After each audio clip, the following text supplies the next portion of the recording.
जोशीमठ का संकट हर गुजरते दिन के साथ बढ़ता जा रहा है। भारतीय अंतरिक्ष अनुसंधान संगठन की एक रिपोर्ट के मुताबिक उत्तराखंड के जोशीमठ में केवल 12 दिन में 5.4 सेंटीमीटर की तेजी से जमीन धंस गई। 12 दिन में 5.5 सेंटीमीटर जमीन धंस गई। इसरो के नेशनल रिमोट सेंसिंग सेंटर ने कुछ सैटेलाइट तस्वीरें जारी की हैं, जिनसे साफ पता चलता है कि कैसे शहर धीरे धीरे जमीन में धंस रहा है। चश्मदीदों के हवाले से रिपोर्ट में कहा गया है कि बड़े पैमाने पर जमीन तेजी से धंसने की घटना 2 जनवरी 2022 से शुरू हुई थी और जो तस्वीरें हैं उसका आकलन किया इसरो की इस एजेंसी ने और उसके बाद ये सब जो डेटा हैं, डिटेल्स हैं, वो जारी किए गए हैं। इसरो ने यह भी पाया कि अप्रैल से नवंबर 2022 के बीच धंसने की जो दर थी वो बहुत कम थी। रिपोर्ट में कहा गया है कि अप्रैल और नवंबर 2022 के बीच 7 महीने की अवधि में जोशीमठ शहर के भीतर 9 सेंटीमीटर तक की धीमी धंसान दर्ज की गई। इस बीच सरकार भी लगातार एक्टिव है और कई फैसले ले रही है। जोशीमठ में जमीन धंसने की वजहें हैं, उनकी पता लगाने की कोशिश की जा रही है और यहां जमीन धंसने के लिए यहां चल रही जिन परियोजनाओं को प्रथम दृष्टया जिम्मेदार ठहराया जा रहा है, वहां पर भी रोक लगा दी गई है। यहां जमीन धंसने के लिए बिजली कंपनी एनटीपीसी मसलन इसको जिम्मेदार है या नहीं, इस पर अभी बातचीत चल रही है, जांच चल रही है, लेकिन सरकार अब इसकी जांच कर रही है। इसके लिए 8 संस्थाओं को तैनात भी किया गया है। दूसरी तरफ आज राज्य की कैबिनेट ने जोशीमठ पर एक विशेष बैठक की और बैठक में जोशीमठ के लोगों के पुनर्वास को लेकर कई अहम फैसले लिए गए। कैबिनेट ने 45 करोड़ की आर्थिक सहायता को मंजूर किया और इसके साथ ही 5 जगहों को पुनर्वास के लिए कैबिनेट ने बाकायदा चिन्हित भी किया है। साथ ही परिवारों को दिया जा रहा जो शुरुआती मुनाफा था 4,000 रुपए जो किराया के रूप में दिए जाने थे, उसको 5,000 कर दिया गया है और 6 महीने के लिए जोशीमठ के लोगों का बिजली और पानी का बिल माफ कर दिया गया है। ये कैबिनेट के कुछ फैसले हैं, लेकिन इन तमाम फैसलों के इतर जो सैटेलाइट तस्वीरें आई हैं वो क्या कहती हैं, जरा इसका वैज्ञानिक विश्लेषण आज हम करने की कोशिश कर रहे हैं। लेकिन सबसे पहले आपको दिखाते हैं वो तस्वीरें और वो तस्वीरें क्या कह रही हैं और उसका कंपैरिजन भी हम करके दिखाएंगे। आप हर जगह सुन रहे होंगे कि 5.5 सेंटीमीटर जोशीमठ धंस गया 12 दिनों में। इसका मतलब क्या है? देखिए, जो 2 तस्वीरें बड़ी इंपॉर्टेंट है, बाकी तस्वीरों पर हम नहीं जा रहे हैं, लेकिन 2 इंपॉर्टेंट तस्वीरें जो आई हैं इसरो की तरफ से वो ये पहली है। सब्सिडेंस जोन आपको दिख रहा होगा, ये जो पीली रेखा है इसके अंदर का ये जो पूरा इलाका है जो कि भू धंसाव का क्षेत्र है, जिसको सब्सिडेंस जोन कहा जा रहा है, यानी कि ये धंसा है। अब अगर आप देखेंगे इसका जो क्राउन यानी कि ऊपर की तरफ है, ये सकरा है और नीचे फैल रहा है। यानी कि इसरो ने जो अपने सैटेलाइट्स के माध्यम से इसकी जो स्टडी की है उसके मुताबिक ये 12 दिनों में 5.4 सेंटीमीटर धंस गया। अब देखिए इसका मतलब क्या है, 5.4 सेंटीमीटर धंसने का मतलब क्या है 12। अगर मैं आपको 2 शहरों से कंपेयर करके बताऊं जिनको fastest sinking cities of world कहा जाता है, पहला है जकार्ता, इंडोनेशिया की राजधानी, और दूसरा मेक्सिको सिटी। जकार्ता का अगर आप सिंकिंग रेट देखेंगे तो अलग अलग आंकड़े हैं, लेकिन मोटा मोटा जो एक ऑथेंटिक आर्टिकल्स के रूप में पब्लिश हो चुका है उसमें 1 से 15 सेंटीमीटर प्रति वर्ष की दर से जकार्ता धंस रहा है। कारण वही है, देखिए मैं आपको बताता हूं, कारण उसके थोड़ा सा ग्लोबल वार्मिंग से भी जुड़े हुए हैं, लेकिन यह भी कहा जा रहा है कि लोगों ने वहां पर जो ग्राउंड वाटर है उसका दोहन किया, उसकी वजह से वहां पर तेजी से वो धंस रहा है जकार्ता। तो वो भी 15 सेंटीमीटर, अगर हम अपर रेंज भी माने तो 15 सेंटीमीटर प्रति वर्ष की रफ्तार से धंस रहा है, लेकिन यहां पर ये 12 दिनों के भीतर 5.5 सेंटीमीटर धंस जाता है। तो आप समझ सकते हैं कि रफ्तार जो धंसने की है वो क्या है। इसी तरह से मैक्सिको सिटी से अगर आप कंपेयर करेंगे तो मैक्सिको में अलग अलग रिपोर्ट्स हैं, लेकिन जो सर्वमान्य है वो ये कहा जाता है कि ऑन एन एवरेज 30 सेंटीमीटर प्रति वर्ष की रफ्तार से वो मैक्सिको सिटी धंस रही है। लेकिन आप रफ्तार अगर 12 दिनों के हिसाब से देखेंगे तो कहीं ज्यादा जमीन धंसती हुई नजर आ रही है जोशीमठ में।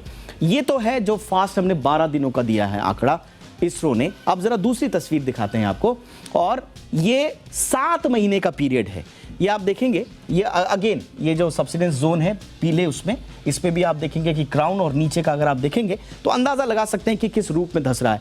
और सबसे बड़ी बात ये है कि ये पूरा इलाका जो है ये जोशीमठ की प्राइम लोकेशन है। यहाँ की रिहाइश जो है सबसे ज्यादा इसी इलाकों में। इंपॉर्टेंट जो इंस्टैब्लिशमेंट्स हैं, चाहे वो सिविल एस्टैब्लिशमेंट्स हो या आर्मी और पैरामिलिट्री फोर्सेस के, वो इसी इलाके में आते हैं। इनफैक्ट नरसिंह मंदिर भी जो है, जो रिलीजियस सिग्निफिकेंस का है, वो भी इसी एरिया में है। तो ये कितना धसा? ये 8.9 यानी कि 9 सेंटीमीटर 7 महीनों में धसा है।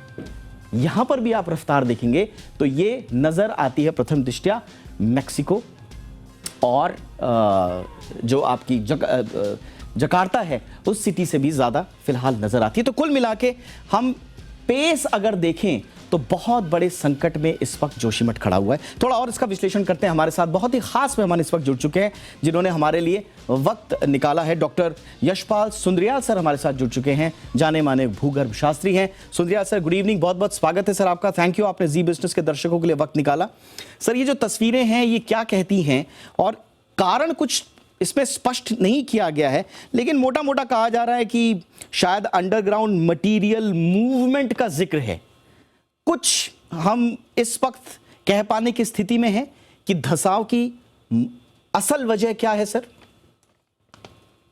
देखिए, ऐसा है, धसाव की असल वजह तो ये है कि पूरा का पूरा जोशीमठ शहर एक पुराने लैंडस्लाइड पे बैठा हुआ है और लैंडस्लाइड के नीचे जो रॉक है उसके ऊपर कम से कम ये 100 मीटर या से लेकर के 150 मीटर तक का मलबा जो है वो है और उसके ऊपर जोशीमठ शहर बसा हुआ है। अब जोशीमठ शहर में जो आप तस्वीरें दिखा रहे हैं या सैटेलाइट से जो आ रही हैं, जो सबसे ज्यादा थिकली पॉपुलेटेड एरिया है वहां पे धसाव ज्यादा हो रहा है। मेरा कहने का मतलब ये है कि जिस जगह पे वेट ज्यादा है, और भू धसाव तब होता है कि जब जो है पानी वहां पेनिट्रेट करे। कई डिबेट टीवी पे चली हैं और हमने इस बात को पहले भी कहा कि वहां पे जब जोशीमठ शहर जब वो एक गांव था और गांव से थोड़ा बड़ा हुआ तो 1970 के दशक में भी वहां पे दरारें आई और उसके बाद एक मिश्रा कमीशन बना था, उसने अपनी रिपोर्ट दी और कहा कि जोशीमठ में आरसीसी के स्ट्रक्चर नहीं बनने चाहिए, ये पुराने भू स्खलन पे, पुरानी लैंडस्लाइड में बसा हुआ है। लेकिन उन रिकमेंडेशन को किसी ने नहीं देखा और आज जो है जोशीमठ ही नहीं, कई और भी हमारे छोटे छोटे मोटे शहर हैं। उदाहरण के लिए जोशीमठ है, कर्णप्रयाग है, हमारा गोपेश्वर है, ये जो है पैलियो लैंडस्लाइड पे बैठे हुए हैं छोटे छोटे शहर हैं। और दूसरी बात यह है कि हमारा पूरा हिमालय में, मैं खाली अगर उत्तराखंड की बात करूं तो हमारे जो गांव हैं वो गांव भी जो है वैली के मिड स्लो पे बैठे हुए हैं। उन जगह पे जहां से ऊपर से मटेरियल टूट के आया और वो रुक गया, वहां पे लोगों ने अपने मकान बनाए, लेकिन उसके एक अपनी बियरिंग कैपेसिटी होती है। जी हाँ। अब जब आप लोड बढ़ जाएगा तो फिर वो या तो लैंडस्लाइड होगा या पानी लोग इस्तेमाल करते हैं, ड्रेनेज की प्रॉपर व्यवस्था नहीं है। जोशीमठ में तो ड्रेनेज की बहुत अच्छी व्यवस्था होनी चाहिए थी। उसके सरफेस पे कहीं से भी जो है पानी नीचे जमीन के अंदर नहीं जाना चाहिए था। अब उसमें होता क्या है कि जमीन के अंदर जो छोटे छोटे ग्रेन होते हैं, क्ले के, सिल्ट के, सैंड के, वो और नीचे चले जाते हैं और वहां पे एक वैक्यूम सा बन जाता है। उस वैक्यूम को ऑक्युपाई करने के लिए जो बड़े बोल्डर हैं जिनके ऊपर स्ट्रक्चर्स हमारे मकान बने हुए हैं, वो उसको पूरा करने के लिए उसकी तरफ जो है झुकते हैं। ये ग्रेविटी का एक सिद्धांत है, गुरुत्वाकर्षण का सिद्धांत है। बिल्कुल कि नीचे की तरफ जो है लोड को ग्रेविटी अट्रैक्ट करती है, स्वाभाविक। और ये उसी का नतीजा है कि जो मकान में दरारें आ रही हैं, और हो सकता है कि ये जो हमारा आज उन्होंने वेलोसिटी इसकी निकाली है ये आगे बढ़े, क्योंकि अगर बरसात हुई तो जो क्रैक्स हैं उनके अंदर से भी पानी। मैं सर आऊंगा, जो अभी इसके बाद आने वाला खतरा है मैं उस पर आऊंगा, लेकिन इस वक्त एक बहस चल रही है और वो बहस चारों दिशा में चल रही है कि क्या जो जोशीमठ के नीचे जो टनल्स बनाई गई क्या उसका कोई रोल है या नहीं है। मैं कारण पढ़ रहा था कि क्यों एक जमीन धंसती है, तो उसमें कई रीजंस मुझे पता चले। उसमें से एक रिमूवल ऑफ वाटर, जैसा मैंने जकार्ता का एग्जांपल दिया, उसमें भी एक रीजन आया है कि वहां पर ग्राउंड वाटर का दोहन हो गया, जमीन शहर नीचे धंसने लग गया, या आपने ऑयल निकाल दिया या नेचुरल रिसोर्सेज आपने नीचे से निकाल दिए। क्या हम इस वक्त ये कह पाने की स्थिति में हैं कि चूंकि हमने नीचे एक नेचुरल रिजर्वायर को पंचर कर दिया था, जिसकी वजह से टनल बोरिंग मशीन अभी तक फंसी हुई है वहां, क्या उसकी वजह से भी ये धंसाव तेज हुआ?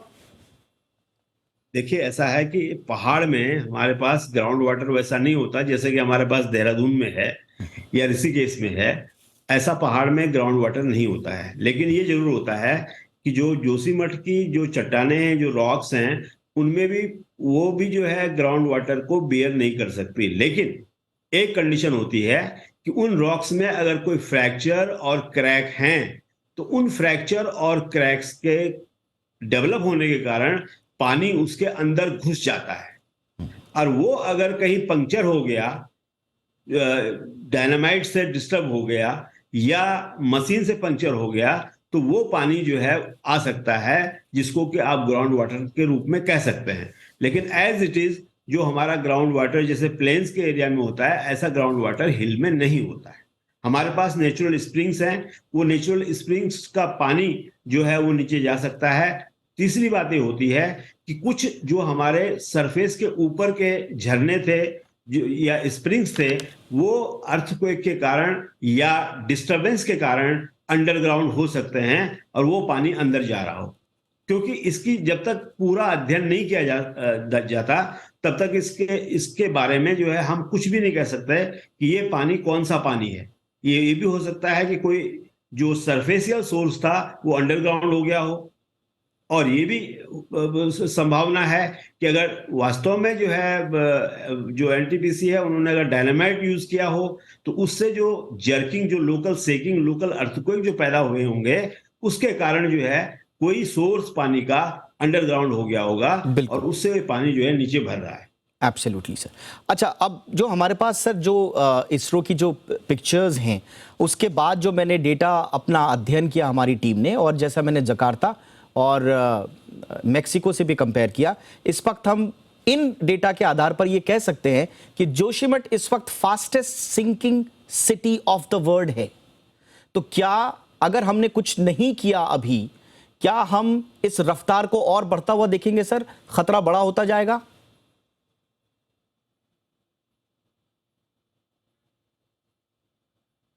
दरअसल में जैसे आप कह रहे हैं ना कि जो जकार्ता का और मैक्सिको का आपने उदाहरण दिया, वहां पे और यहाँ पे जो है, जो अब हम ये बात कर सकते हैं कि जो भूगर्भीय जो हमारी स्थिति है वो अलग अलग है।